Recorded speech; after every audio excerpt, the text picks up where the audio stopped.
पिछले एपिसोड में हमने देखा था कि बायतियान अपने ग्रैंडपा के साथ अपनी मार्शल आर्ट की प्रैक्टिस कर रहा होता है ताकि वो एक स्पिरिट को अपने पास रख सके। और काफी दिनों की लगातार मेहनत करने के बाद आखिरकार बायतियान इसमें सफल हो जाता है, जहाँ उसके पास खुद की भी एक स्पिरिट आ चुकी थी और कभी भी फाइट करने के दौरान वो उसका इस्तेमाल कर सकता है। लेकिन इससे ज्यादा और पावरफुल बनाना उसके ग्रैंडपा के बस में नहीं था, इसलिए उसके ग्रैंडपा उसे यहाँ से दूर भेज देते हैं ताकि वो अपने नए सफर की शुरुआत कर सके और धीरे धीरे करते हुए वो पावरफुल बनते जाएगा। इसलिए बायतियान अपने शहर से दूर निकल कर आ जाता है, जहाँ रास्ते में कुछ बदमाश लोग उसके पीछे पड़ जाते हैं क्योंकि शहर में उसके वांटेड के पोस्टर लगे हुए थे। पर तब वहाँ एक लड़की आकर उसे बचा लेती है, जिसके बाद यहाँ से ये एपिसोड शुरू होता है। तो इस एपिसोड की शुरुआत में बायतियान उस लड़की से कहता है, देखो मैंने तुमसे कितनी अच्छी फाइट की, इस हिसाब से तो हमारी फाइट टाई हो गई। लेकिन इस चीज से वो लड़की काफी ज्यादा गुस्सा हो जाती है और बायतियान को दोबारा से धमकाना शुरू कर देती है, अगर तुमने दोबारा से टाई कहा तो मैं तुम्हें जिंदा नहीं छोड़ूंगी। इसलिए बायतियान उसकी बात मानने के लिए तैयार हो जाता है। साथ ही वो लड़की उसे अपना नाम भी बताती है, जहाँ उसका नाम जुआन होता है। जुआन बायतियान से कहती है, आज से तुम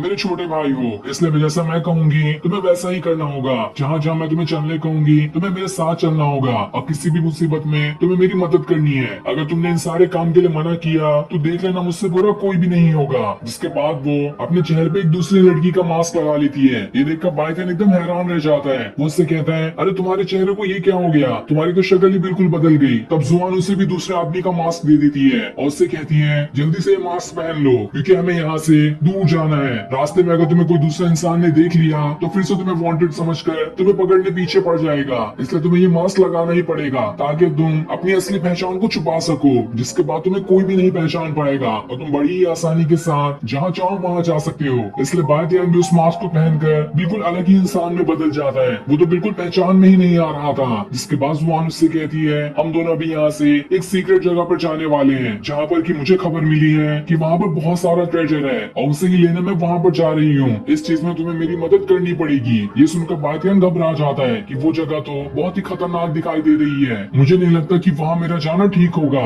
लेकिन जुआन उससे कहती है, क्या कहा तुमने, तुम मुझे मना कर रहे हो, दिखता है मेरी चाकू कितनी धार है, अभी ये तुम्हारे अंदर घुसेड़ दूंगी। ये सुनकर बायतियान डर जाता है और उसकी बात मानने के लिए तैयार हो जाता है। इधर हम ली के मास्टर को देखते हैं, जो बायतियान के उसी स्टोन को रिफाइन करने की कोशिश कर रहा होता है। लेकिन अपनी जितनी भी वो कोशिश करता एक बार भी वो उस स्टोन को रिफाइन नहीं कर पाता है। तब जाकर उसे समझ में आता है, ये स्टोन तो बिल्कुल खाली है, इसके अंदर तो इसकी पावर मौजूद ही नहीं है, तो आखिर मैं इसे रिफाइन कैसे कर पाऊंगा। और इस चीज से वो बहुत ही ज्यादा गुस्सा हो गया होता है कि आखिर ये स्टोन खाली कैसे था। साथ ही उसकी ऐसी हरकत को देखकर लग रहा होता है कि वो तो अपने अलग ही प्लान में था कि अगर उस स्टोन के अंदर उसकी पावर होती तो खुद ही उसकी पावर को अपने पास रख लेता ताकि उसका गलत इस्तेमाल कर सके। अब वहाँ पर ली भी आ जाती है। उसका मास्टर उससे कहता है, तुम ये स्टोन मेरे पास लेकर आई थी, तुम जानती भी हो कि ये स्टोन तो बिल्कुल पूरी तरह से खाली है, इसके अंदर तो इसकी पावर मौजूद ही नहीं है। तो अब तुम मुझे ये बताओ कि आखिर इसकी पावर वाला इंसान कौन है, कौन सा ऐसा इंसान है जिसके अंदर ये स्टोन की पावर चली गई है। जिस पर ली कहती है, मैंने अपनी पूरी कोशिश की है लेकिन मुझे अभी तक के उस इंसान के बारे में पता ही नहीं चला कि किसके अंदर इस स्टोन की पावर है। मैंने आपका मिशन बिल्कुल पूरा नहीं किया, इसके बदले आप मुझे जो सजा देना चाहते हैं मैं उसके लिए तैयार हूँ। लेकिन अभी वो यहाँ पर बायतियान के बारे में नहीं बताती कि उसकी सारी पावर तो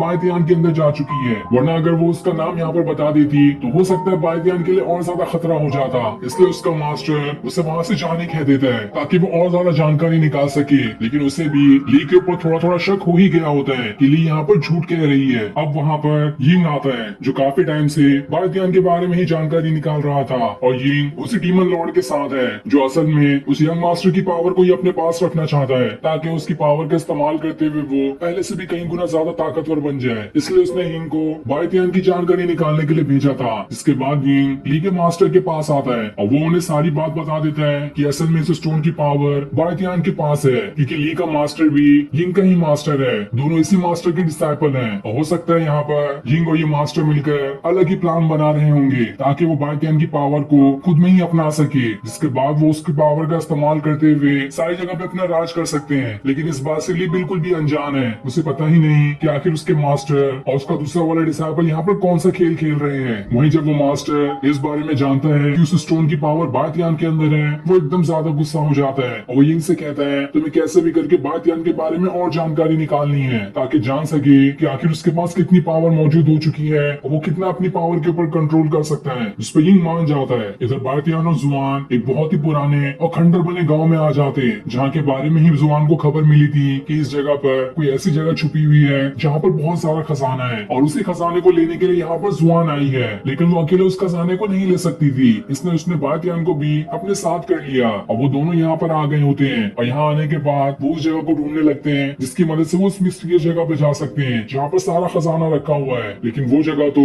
बहुत ही ज्यादा खतरनाक और एकदम डरावनी दिखाई दे रही होती है, जिससे बातियान को डर भी लगने लगता है क्योंकि चारों तरफ बिल्कुल हड्डियां ही हड्डियां पड़ी थी। बातियान को लगता है कहीं अचानक से कोई घोस्ट आकर सीधे गला ही दबाना न शुरू कर दे, इससे तो हमारी जान भी जा सकती है। लेकिन जुआन कहती है घोस्ट वगैरह कुछ भी नहीं होते, जल्दी से आगे बढ़ो, हमें अभी बहुत सारा काम है। लेकिन तभी वहाँ पर कुछ चूहे आ जाते हैं जिसे देखकर तो जुआन की हालत खराब हो जाती है और भागते हुए बातियान के पीछे आकर छुप जाती है, जहाँ वो उससे कह रही होती है जल्दी से इन चूहों को यहाँ से भगा दो, मैं चूहों को बिल्कुल भी बर्दाश्त नहीं कर सकती। ये देखकर तो बातियान भी हैरान था, जब इस लड़की को अच्छे पावरफुल कल्टीवेटर से डर नहीं लगता तो ये इतने छोटे से चूहे से कैसे डर गई। ये तो बहुत ही अजीब लड़की है। जिसके बाद वो दोनों मिलकर दोबारा से उस जगह की तलाशी करने लगते हैं जहाँ पर खजाना हो सकता है, लेकिन काफी देर तक ढूंढने के बाद भी उन्हें ऐसी कोई जगह नहीं मिल रही होती जहाँ पर खजाना मिलने का थोड़ा सा भी अंदाजा लगाया जा सकता है। जुआन कहती है मुझे तो खबर ऐसी ही मिली थी कि यहीं पर खजाना होगा, जैसी मुझे खबर मिली थी उसके हिसाब से इस जगह पर एक अजीब सा ऑरा है, उसके पास अगर हम जाएंगे तो वही ऑरा हमें सीधा उस खजाने वाली जगह तक ले जा सकता है। लेकिन हमें तो यहाँ पर कोई भी वैसा खजाने वाली जगह नहीं मिल रही, न ही वो ऑरा दिखाई दे रहा है। एक बार हमें वो ऑरा मिल जाए तो आसानी से हम उस जगह तक पहुंच सकते हैं। लेकिन बातियान कहता है ये जगह मुझे बहुत खतरनाक दिखाई दे रही है, हो सकता है हम यहाँ पर मारे भी जाएं, इसलिए हमारा यहाँ से चले जाना ही बेहतर है। जिस पर जुआन कहती है तुम्हें ऐसा लग रहा है तो ठीक है तुम जा सकते हो।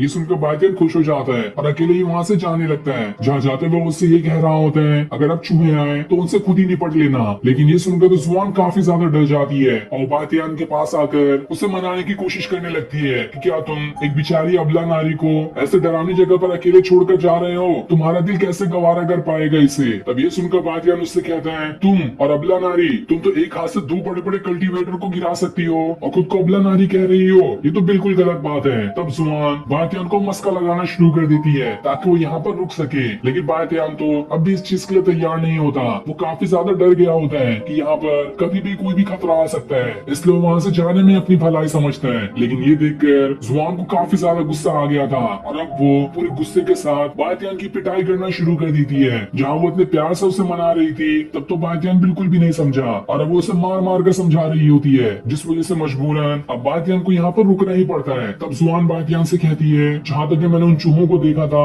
उसके अंदर से अजीब सा ऑरा निकल रहा था, हो सकता है कि वही ऑरा हो जो हमें उस खजाने वाली जगह तक ले जा सकता है, इसलिए हमें उन चूहों के घर तक जाना होगा, वहीं से वो ऑरा निकल रहा होगा। इसलिए बातियान उस जगह पर जाकर उन चूहों का पूरा घर ही तोड़ देता है, जिसे तोड़ने के बाद उसे वहाँ पर से एक हुक दिखाई देता है जिसे घसीटने पर नीचे का एक सीक्रेट दरवाजा खुल जाएगा। इसलिए बातियान उस हुक को घसीट देता है, जिसके घसीट आते ही अंदर से काफी ज्यादा ऑरा और एक सीक्रेट जगह का रास्ता खुल जाता है, जो जगह बहुत ही ज्यादा डरावनी दिखाई दे रही थी। तब बातियान को उसके स्पिरिचुअल वर्ल्ड से ज़ेनथियान कहता है तुम्हें इसके अंदर जाना होगा, मुझे इसके अंदर से कुछ अजीब सा ऑरा महसूस हो रहा है, ऐसा लगता है कि इसके अंदर बहुत ही ज्यादा कीमती चीज है जो तुम्हारे आगे काम आ सकती है। ये सुनकर बातियान हैरान रह जाता है और सीधा जुआन का हाथ पकड़े हुए सीधा उस जगह के अंदर ही कूद जाता है, जो जगह बहुत ही ज्यादा गहरी होती है। वो दोनों काफी टाइम से बस नीचे ही गिरते जा रहे होते हैं, लेकिन जैसे तैसे जुआन खुद को और खुद के साथ बातियान को भी वहाँ पर बचा लेती है, जिसके बाद दोनों सही सलामत उस जगह के नीचे आने में सफल हो जाते हैं। लेकिन वहाँ आने के बाद भी उन्हें सामने एक जगह दिखाई दे रही होती है जिसके अंदर से ही वो बहुत ही ज्यादा भयंकर वाला ऑरा निकल रहा था। ये देखकर वो दोनों हैरान थे कि आखिर ये जगह कौन सी है, ऐसी जगह तो हमने पहले आज तक कभी भी नहीं देखा, और साथ ही ऐसी अजीब सी स्मेल और ऑरा, ये जगह बहुत ही ज्यादा खतरनाक लग रही है, यहाँ से हमारा निकल जाना ही बेहतर होगा। तभी उस जगह के अंदर से बहुत ही ज्यादा ऑरा बाहर निकलते हुए